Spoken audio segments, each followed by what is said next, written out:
My name's Sierra, and experiencing a variety of European cultures has really opened my eyes to just the world and has helped me to be more open-minded of others from other ethnicities. I believe that coming from different backgrounds is really what makes everyone special and unique. I mean, imagine if we all were from the same race, ate the same food, talked the same language. I don't think life would be very interesting, and I think it'd be rather dull. Today I brought two of my scrapbooks from a Europe trip, which you guys have, so I hope you enjoy looking through them as they're being passed around the room, so you guys can just flip through them. So traveling will open your eyes to a variety of cultures, and today I'll be sharing with you how I traveled and what it means to me and how I had to work really hard to get there. So these scrapbooks, they remind me of all the great memories I had in Europe with my friends, and they also remind me of how hard I worked to get there and how it takes a lot of work to just be able to travel, but it's worth it. Some of the things that I learned while being in Europe was, for example, when I was riding subways, I had to learn not to be nice. I can't just let people go in front of me, and I had to stick up for myself. I also learned that there are a lot of pickpocketers, so I had to be really aware of my belongings and just keep everything close by in my sight.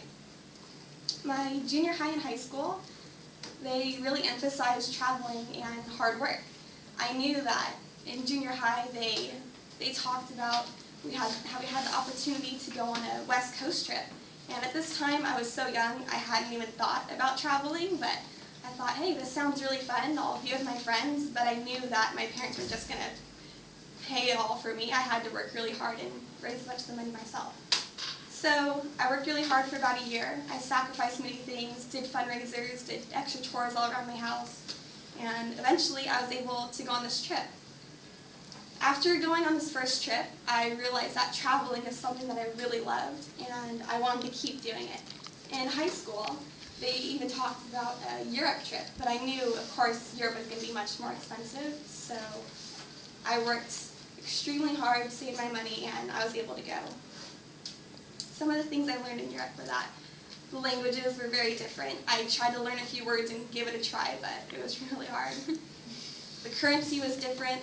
The euro isn't actually always used in Europe. There's also like the forint, pound, zloty, Cardona, many different kinds. And it was hard to figure out, okay, this currency, how much is it really in American dollars? So a lot of times they try to take advantage of you, so I had to be careful with that. Food was different. Some of the things I really liked was, in Budapest I had some savory crepes, which were really good. I also had some great pizza in Italy, but one of my favorites was the gelato. Gelato is a lot like ice cream, except it's much richer and smoother, but it was kind of expensive, so I ended up loving it so much that I would actually sacrifice my lunch money and my lunch meal to just get gelato. The transportation was a little different too. We mostly took subways around, which was really fast-paced and exciting, and something that I really liked was in Venice they had water taxis, which is literally a boat that took us from the hostel to the city, so that was interesting to do.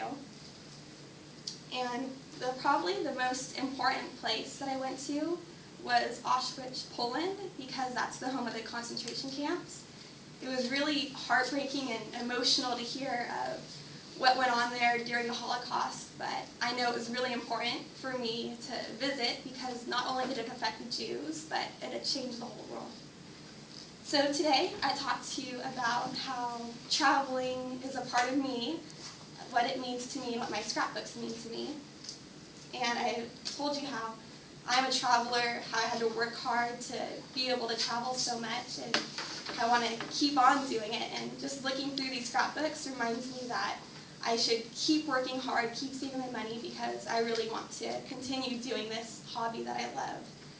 I'm actually planning my next trip to be across the country, and I want to take a little road trip with my friends to Arkansas and Tennessee. And we're hoping to actually live on a farm and fully immerse ourselves into the Southern culture and stuff. So we're hoping that'd be really fun. And I hope that you all get to have the experience to travel someday, because it's really great.